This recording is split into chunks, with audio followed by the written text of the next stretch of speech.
Good morning. My name is Bryan Barringer. I'm Director of Entrepreneurship and Innovation at Christian Brothers University and one of the leaders of the ImagineU Student Accelerator Program that we host here at the Career Center for Entrepreneurship at the University of Memphis. So with me, I have Kathleen, who's one of our participants in the ImagineU process, and Sam as well, who is a good friend and colleague and member of the startup ecosystem here in Memphis, Tennessee, and leader of the Light Memphis organization, specializing in teaching entrepreneurship to high school students. We have, as part of our 12-week process, we read a book called Cracking the Funding Code by Judy Robinett, and we're going to have a conversation about that today and what our thoughts are. Sound good? Yeah. Okay. So, Kathleen, Sam, let's talk about kind of the bigger picture things. What do you think was probably your biggest takeaway of reading this book? For me, the biggest takeaway was this. There was really, for me, a mind shift in terms of like how I think about investors and how I would approach investors. From being more like adversarial or more like I have to prove myself to them, to being more like I'm looking for the right person to join my team, the right person to get behind my idea and to help both of us achieve what we're trying to achieve. And so that's like a different kind of perspective than like just give me money. Right. You know, that's not. You have to have a purpose and a mission for your company, but you also have to have a purpose and mission for that investment that you're trying to get someone to make in you as well. Right. And so you also kind of said something about the team and putting the right components together. Kind of elaborate a little bit more on that. Well, she talks about looking at what somebody can provide beyond the financial part. Beyond the money, whether it's connections, whether it's bolstering an area where your team is weak, whether it's specific knowledge for a specific industry. And like for my specific business idea for what we've been working on this whole summer, we have a lot of areas of weakness that we're going to need insiders and people who know about the art marketplace already to kind of come in and backfill for us a little bit. And I hadn't really thought of that in terms of like looking for, like when we're doing our fundraising efforts, actually looking for investors who are art collectors. It makes sense. They would be people who would be supportive of the idea of bringing emerging artists out into the marketplace and of supporting artists, but I hadn't thought of it until I'd read this. Yeah. So. Yeah, it's kind of like, I hear what you're kind of alluding to also is like knowing your audience is as important with customer discovery as it is with your investment pathway as well. Knowing who is going to be the right investor for what you're doing. We always say, Sam and I talk about, there's dumb money and smart money, right? Right. You don't want the dumb money, although you'll take it a lot of times, but the fact is the one you want the most is the smart money, and that intelligence comes with a network that they represent, a passion that they might have with you of sharing your passion, that network that's very strong that they can connect you with the right people or bring you to the right sales channels to distribute, to bring your business to fruition. I think that's very important.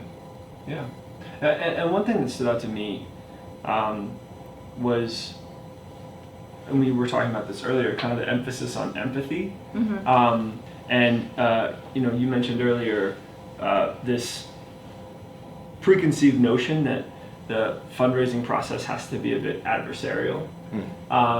When in reality, and this speaks to a lot of Judy's other work, the effective investor and founder relationships are often grounded in strong empathy and the ability to understand intentions of both parties and goals of both parties. Right. The other thing I really, really liked that was a theme throughout, but there's a whole section at the end of the book, was on risk mitigation. Because startups are so risky. And understandably, I think across the startup landscape nationally, we're pushed to pitch the moonshot idea that's Right. got a total addressable market of $10 billion, and but then we can often get lost on what strategic steps we're taking to mitigate that risk, which speaks to your point earlier, which is if we get the right investors, if we get the right people involved, they can help address those weaknesses and mitigate some of that risk. It goes a really long way. Your investors are, Judy stresses this, they're part of your team, right? Yeah. You're not just bringing these individuals on just to cash their check. You're actually bringing them in to be a part of your team and share that passion. And so you want to find people that have that similar empathy and that similar perspective and everything else. So I agree totally. I mean, every investor that I've ever brought in, I assess them on that first. So it's like, and I think, just a lot of times I think people we talk about this also, so much emotion in the money that they're not willing to cut through the emotion to see the pragmatics of the money, right? And we talked about smart money also, but just kind of looking at how what the money is going to mean and what that money means to them and how you're going to deliver that value to them. So again, they're as much of a customer as anyone else. Another area that I thought was really strong when talking about a founder-investor relationship is, we've said this and we've heard this, and Judy says this a lot also, it's, you invest in the jockey, not the horse, right? And so going back to that team dynamic and understanding them as well as them understanding you, and we talked about this a lot, right, is the 3 C's. I mean, that was probably my biggest, to go back to the original question, is my biggest takeaway out of this book, that I talk about, shamelessly all the time, and I do give Judy a lot of credit for saying this. I know she heard it from someone else, but it's the character, confidence, and coachability.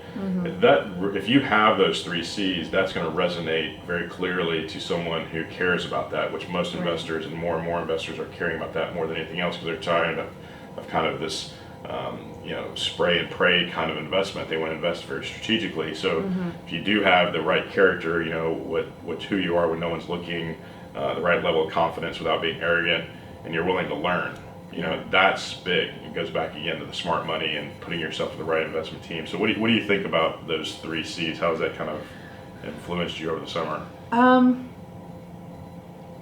Well, I mean, this goes back to, for me, they echo back to what I decided after my husband died.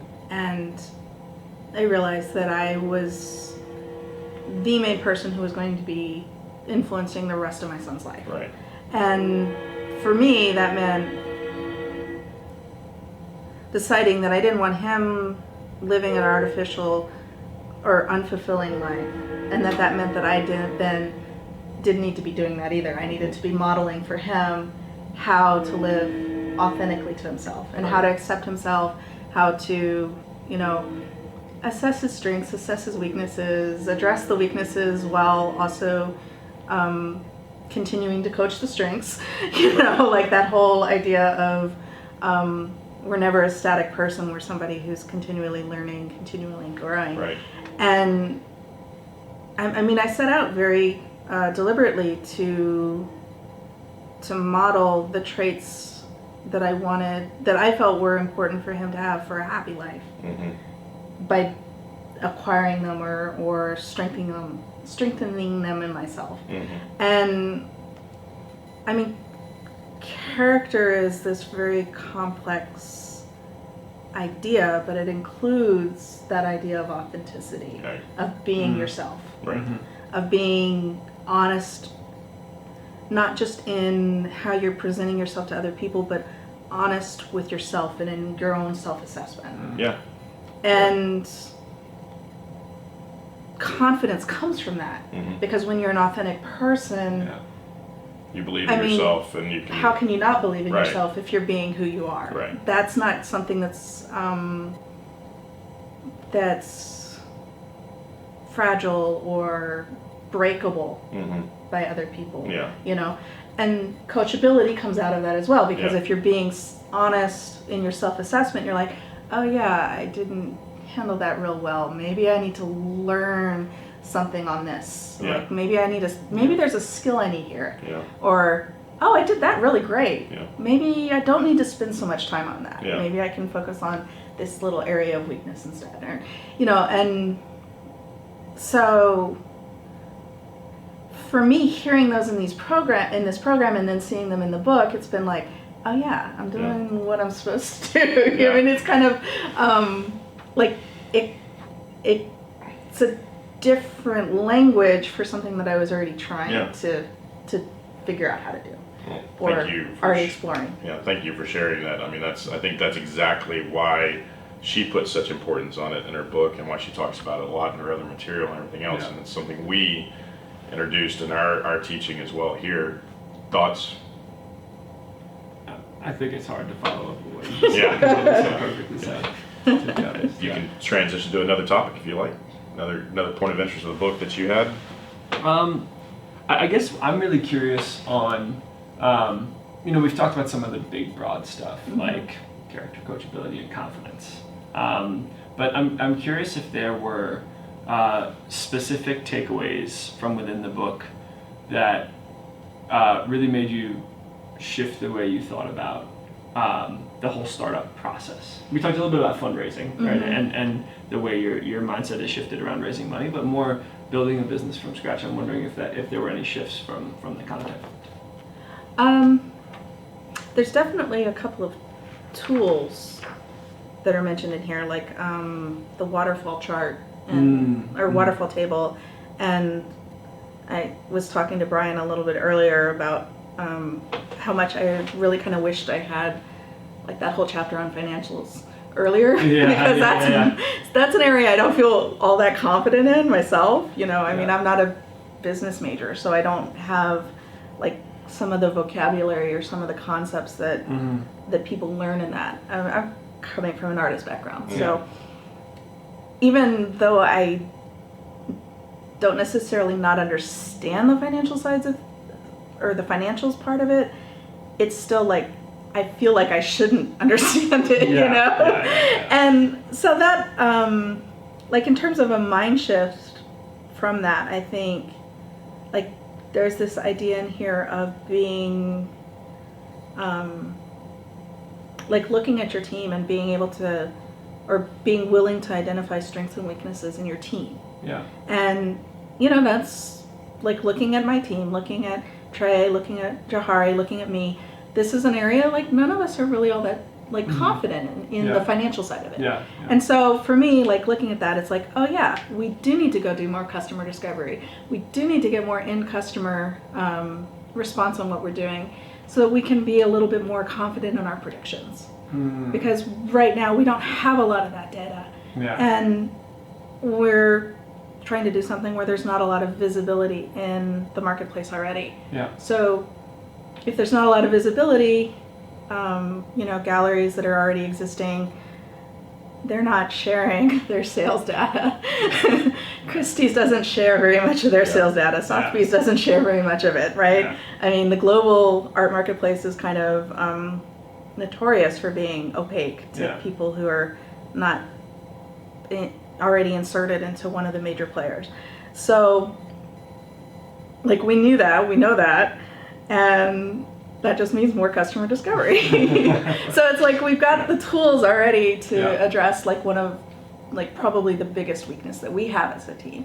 And it's just nice to get that validation that yes, this is what we need to do. This is the right track for us for the next 3 months or 6 months or whatever. It's great. So what else? Let's see. I think we talked about empathy, and we talked about your team, and we talked about, you've also hit on points about just knowing your financials, right? And then how that relates to the coachability side of things, right? Learning something that might be typically uncomfortable for you. It's uncomfortable for a lot of startup entrepreneurs. They usually are kind of follow, unless you're in fintech, financial tech, usually you're in something else. It's your passion. And financing and fundraising and all these things aren't necessarily a part of that, right? So we all have to kind of break out of our mold and come into these, uncomfortable zones and then become comfortable. And then you have to push even further through that, right? You have to swing through the ball and understand, okay, now I'm going to be sitting on the other side of a table with somebody who's going to be maybe giving me $1 million. I have to not only, understand what I'm saying, I have to defend what my position is against my milestones and everything else. So you have to be really knowledgeable. I think, so leading to that, tell me about the book itself. I mean, was there a lot of dispelling of things that you were kind of thought were taboo and voodoo and kind of all these different things by reading. I think that's one thing I liked about this book. The style, the way she writes it and everything else. Right. I think, like, because this was coming, like, we were reading this at the end of the program. So we'd already, I think if I'd been reading this at the very beginning of the program, I would have been a lot more like, oh my gosh, oh my gosh, oh my gosh, is this real? Yeah. About different parts of it. But because we were already kind of like, you know, we're at the end of the summer, you and Mike and all of our guest speakers, a lot of, y'all have already addressed a lot of my illusions that I had coming into this. Yeah. And I mean, I've worked for a startup back in the early aughts, I guess, in Silicon Valley. And like, I can look, like I have some of that experience that I'm then bringing into this, and it's like when she's talking about burn rate, I know what the burn rate for that startup was, and I was just like, oh my gosh, why was the burn rate so high? Why didn't the CEO do more to control that burn rate? Because he was just like, it was just like money. It's just like, why did you do that? You know, I look at it now and I'm like, that was crazy. And that's one of the reasons why, I mean, they did eventually get acquired by Hewlett Packard, but probably not for what they could have gotten rewarded for. So I don't know. I mean, it's like, I think one area that I really, I mean, when I've read other financial books, and you know, there's plenty out there, and there's some really great ones. Venture Deals, I mean, obviously is kind of a book that all startup and entrepreneur people read. And it goes really in depth into understanding. I mean, the whole idea is to know more than your investor and your lawyer, right? This one to me is, I actually pushed this one out before that one a lot of times because I think this is a great precursor for that. That's like level 2. This one has such a great style, and you know, Judy's, and you know, the way she thinks and the way she wants to get the message across. Anyone can read this, and anyone can get an understanding of why you have to do what you have to do in order to get someone to want to give you money, right? And that, I love the title too. I mean, it's like there's a code, and if you don't understand this code, you're never going to crack it. And if you can't crack it, you're not going to get the money. If it is money, it's going to be that dumb money we talked about earlier. You know, Sam, I mean, do you carry that same? No, I think it's.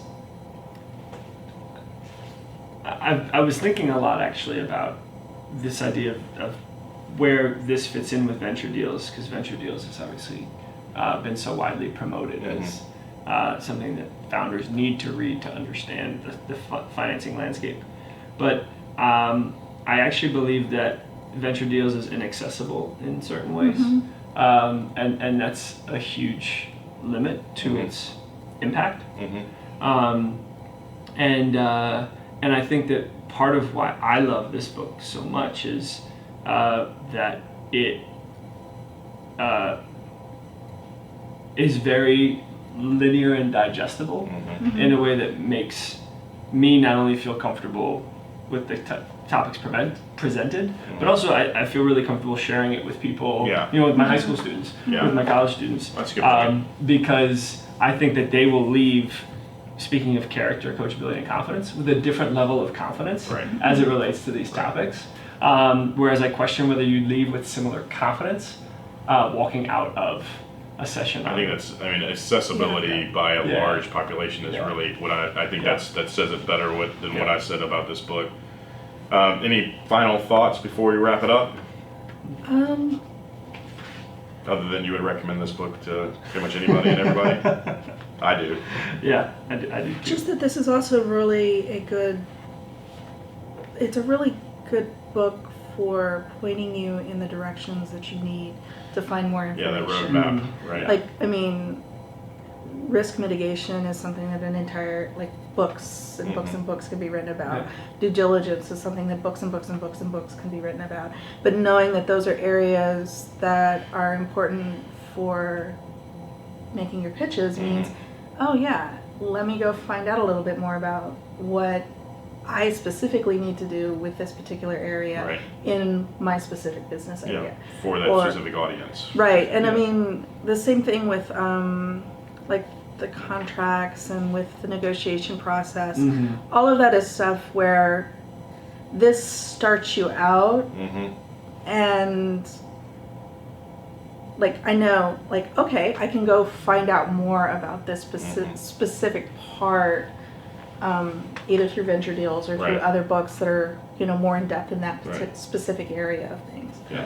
And, you know, if I was coming into this without any startup experience at all, I might not even know what terms I need to, like, go do research on. Right. Yeah. Yeah. Yeah. That dictionary of terms Right. is really important too, and I think this book covers those very, very well. So now you kind of know the nomenclature, the speak. Right, and it's not all just part the of the code. nomenclature, but it's also like having like enough of a lead-in that you can go to the next level Yeah. in the Mm. research. Yeah, Yeah. it's a very in-depth 101 on cracking the code, right? Yeah. And you know, to kind of speak with those academic terms that we talk about a lot here, but it's enough that you feel very informed, right? It's not just Yeah. that basic top level stuff. It goes deep into the right areas, but not into the point where you get lost into it a lot. Right. And I think that's that's really what you're saying too. Yeah. Yeah. So I just wanted to, Kathleen, thank you very much for your time. I think this was fantastic. You know, thank you, Judy, for writing this book. I Yeah. think it's been really, really impactful and transformational.